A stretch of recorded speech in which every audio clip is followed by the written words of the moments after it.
Assalamu alaikum. Good morning, grade 4. I'm your teacher, Miss Aisha, and it is your mathematics recorded class. So get ready for your lesson and take out your books and copies. In the last few classes, we have started unit number 3, fractions, and we have completed exercise number 3, 4, and 5.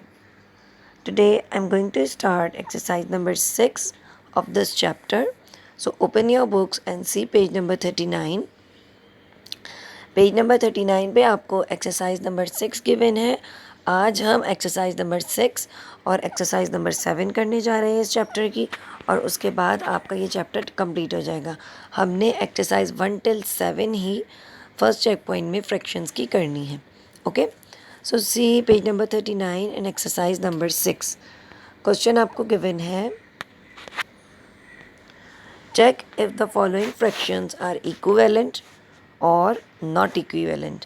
आपने ये बताना है कि ये fractions बराबर हैं या बराबर नहीं हैं। इक्विवेलेंट का मतलब क्या होता है? बराबर होना। Okay, so what you have to do, complete your work very properly.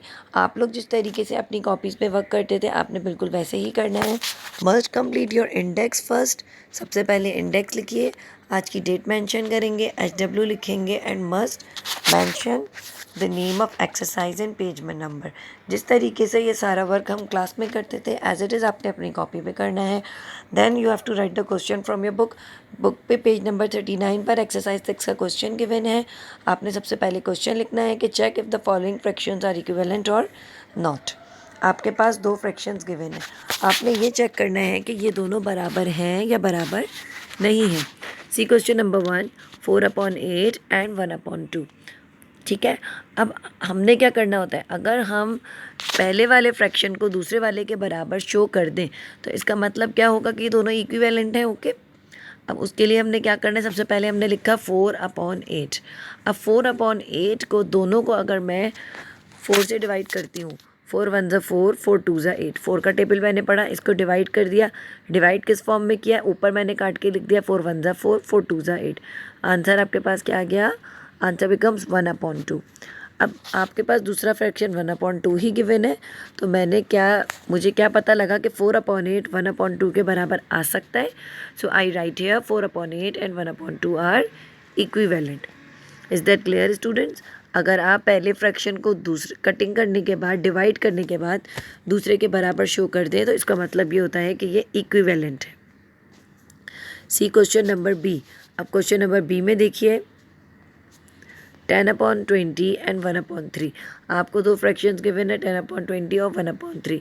10/20 को अब मैं डिवाइड करने जा रही हूँ, कैंसिल करने जा रही हूँ। अब देखिए, मैंने देखा 10 और 20 दोनों किसी एक टेबल में आते हैं। मैंने जब 10 का टेबल पढ़ा तो मुझे क्या पता लगा, 10 1 ज़ा 10, 10 2 ज़ा 20। सो जब 1/2 इसको मुझे सॉल्व करने के बाद आ जाएगा, डिवाइड करने के बाद आ जाएगा। So I write here that 10/20 is equals to 1/2। तो हमें अब आप देखिए, इसमें ये बताना था कि 10/20 1/3 के बराबर है, नहीं आ रहा बराबर, 1/2 के बराबर आ रहा है। So you have to write here 10/20 and 1/3 are not equivalent. ये दोनों इक्विवेलेंट नहीं हैं। अब आपको पता लगा डिफरेंस कि अगर कटिंग करने के बाद, डिवाइड करने के बाद आंसर इसके बराबर आता है तो वो इक्विवेलेंट है, इसके बराबर नहीं आता है तो they are not equivalent. Okay students, इसी तरीके से आपने इस एक्सरसाइज के बाकी सम्स भी करने हैं। सी क्वेश्चन नंबर सी, 15/30। 15/30 में भी आप 15/30 एंड 1/2 को चेक करना है कि ये बराबर हैं या नहीं है। First you have to write 15/30। आपने 15/30 लिखा।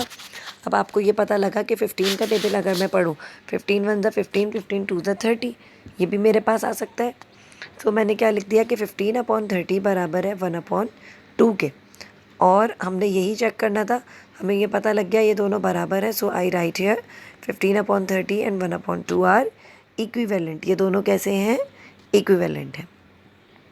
सी question number D here 1/40 and 1/20। अब आपने ये देखना है कि 1/40 अपॉन 1/20 1/4 के बराबर है या नहीं है। So you have to write here, आपने क्या किया, सबसे पहले 1/40 अपॉन 140 अपॉन 120 को हम डिवाइड करेंगे। किस तरह करेंगे, मैंने 0 से 0 को कैंसिल कर दिया, ठीक है। ऊपर बच गया 14 और 12। क्या कोई ऐसा टेबल है जिसमें 14 और 12 दोनों एक साथ आते हों?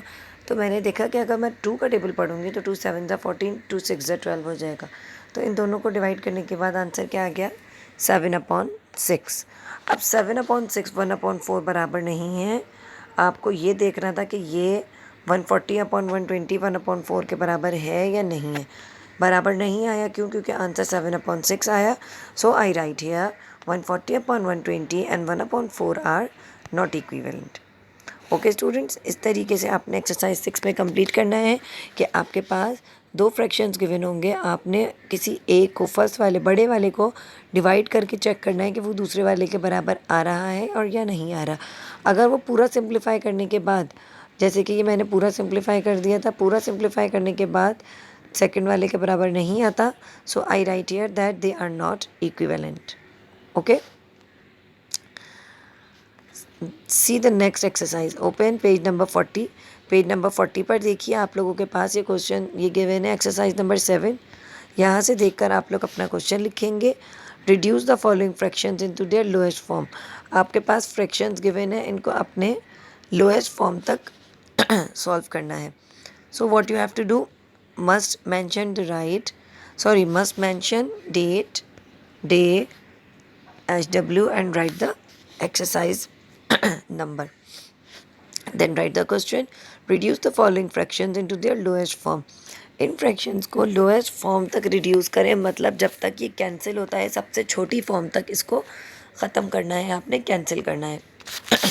सी क्वेश्चन नंबर ए, 18/90। अब देखिए, आप जिस नंबर से डिनोमिनेटर को डिवाइड कर रहे होते हैं उसी से आपने न्यूमरेटर को भी डिवाइड करना होता है। जिस नंबर से आप, अब देखिए 18/90, आपके पास न्यूमरेटर क्या है 18, डिनोमिनेटर है 90। मैंने सबसे पहले सबसे छोटे नंबर को पढ़ते हैं। 2 से क्या ये दोनों डिवाइड हो सकते हैं? मैंने देखा कि जब मैं 18 को डिवाइड कर रही हूँ 2 से, आंसर क्या आएगा 9, और 90 को 2 से डिवाइड कर रही हूँ, आंसर क्या आएगा 45। सो I write here 9/45।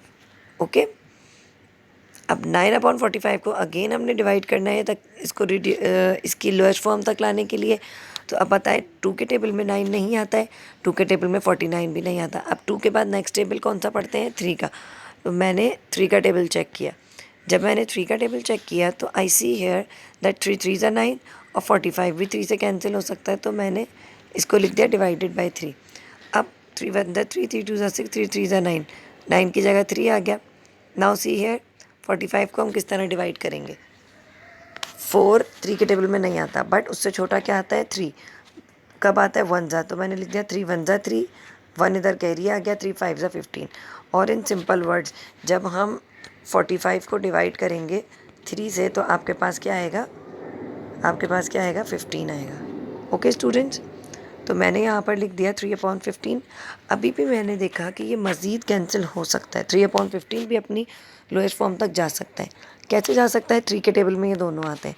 So I write here 3 1 ज़ा 3 एंड 3 5 ज़ा 15। ओके, मैंने दोनों में मेंशन किया मैं 3 से डिवाइड कर रही हूँ, सो माई आंसर बिकम्स 1/5। अब आपने देखा कि मैंने इस बड़े फ्रैक्शन को लोएस्ट फॉर्म में चेंज किया, तो मेरे पास आंसर क्या आ गया? 1/5। It is your answer which is the lowest form. ये आंसर क्यों आ गया? क्योंकि अब ये मज़ीद डिवाइड नहीं हो सकता, 1 और 5 एक टेबल में नहीं आते। ओके स्टूडेंट्स, इसी तरीके से इस एक्सरसाइज के सारे सम्स होंगे। सी क्वेश्चन नंबर बी, 15/65। 50/65 में आपने देखा अगर मैं 2 से करूँगी या 3 से करूँगी तो मेरे पास ये दोनों एक साथ नहीं आते। 2 के टेबल में दोनों नंबर्स नहीं आते, 3 में भी नहीं आते, 4 में भी नहीं आते।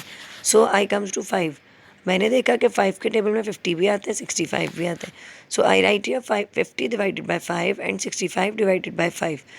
सो माई आंसर बिकम्स 50 को 5 से डिवाइड करेंगे 10 आएगा, 65 को 5 से डिवाइड किस तरीके से करेंगे? आप सिंपल, अगर डायरेक्ट नहीं हो रहा है तो आप इस तरीके से डिवीजन कर सकते हैं। 65 डिवाइडेड बाय 5, 5 1 ज़ा 5, यहाँ रिमाइंडर क्या बच गया? 1, और ऊपर से मैंने उतार दिया अगेन 5, 5 3 ज़ा 15। तो आपने देखा कि जब मैं 65 को 5 से डिवाइड करूँगी, मेरे पास आंसर क्या आ जाएगा 13. सो आई राइट हेयर 10/13.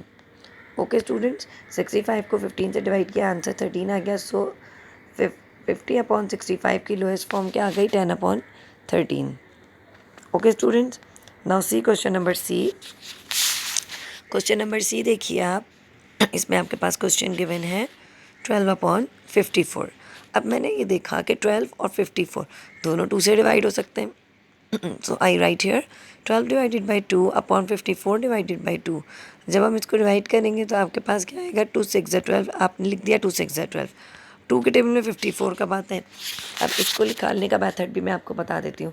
ये है 54, आपने लिखा 2 2 4, 1 रिमाइंडर बच गया, वो 4 के ऊपर चला गया, 2 7 14. तो आपने विदाउट डिवाइड किए भी आपको पता लग गया कि आंसर क्या आएगा आपका 27 आएगा. मीन्स 54 को जब हम 2 से डिवाइड करेंगे आंसर क्या आता है हमारा हमेशा 27 आता है. नाउ आई राइट हियर 6/27 जो सॉल्व हुआ था वो मैंने नीचे उतार लिया. अब हमने देखा कि 6 और 27 दोनों 2 के टेबल में एक साथ नहीं आते, जबकि ये दोनों 3 के टेबल में साथ आते हैं. So I write in this form 6 divided by 3 upon 27 divided by 3. अब 6 को 3 से डिवाइड करेंगे, answer becomes 2. 3 divided by 7, sorry 3 divided by 27, 3 9 27. So answer becomes 2/9. Okay students, इस तरीके से आपने देखा कि मैंने 12/58 को भी लोएस्ट फॉर्म तक सॉल्व कर लिया. 2/9 मज़ीद सॉल्व नहीं हो सकता. क्यों? क्योंकि 9 और 2 एक ही टेबल में नहीं आते. ओके स्टूडेंट्स, इस तरीके से आपने एक्सरसाइज नंबर 7 सॉल्व करनी है और क्वेश्चन नंबर डी इसका ख़ुद से करना है. ये जो मैंने लिख कर दिया है do question number D by your self, इसका मतलब ये है कि आपने क्वेश्चन नंबर डी ख़ुद से करना है, इस लाइन को लिखना नहीं है कॉपी पे. ओके, यहाँ तक करने के बाद आपका फ्रैक्शंस का जितना काम आपने फर्स्ट चेक पॉइंट में करना है वो कंप्लीट हो जाएगा students. In the next class I am going to start geometry. Next class में हम ज्योमेट्री स्टार्ट करेंगे. आपका मैथ्स का वर्क यहाँ तक डन हो चुका है. अपनी अपनी कॉपीज़ में यहाँ तक वर्क कंप्लीट करके मुझे सबमिट करवा दीजिएगा ताकि मैं चेकिंग कर सकूँ. एंड आई रिपीट अगेन कि जब मेरे पास कॉपीज़ आएँ तो वेरी नीटली आप तमाम स्टूडेंट्स अपना काम करेंगे, मैथ्स की बुक भी सबमिट कराएंगे ताकि मैं एक्सरसाइज 1 2 एंड 3 को चेकिंग कर सकूँ और अपना इंडेक्स भी कंप्लीट करेंगे. ओके, एंड अपना बहुत ज़्यादा ख्याल रखिएगा स्टूडेंट्स. अल्लाह हाफ़िज़ टू ऑल.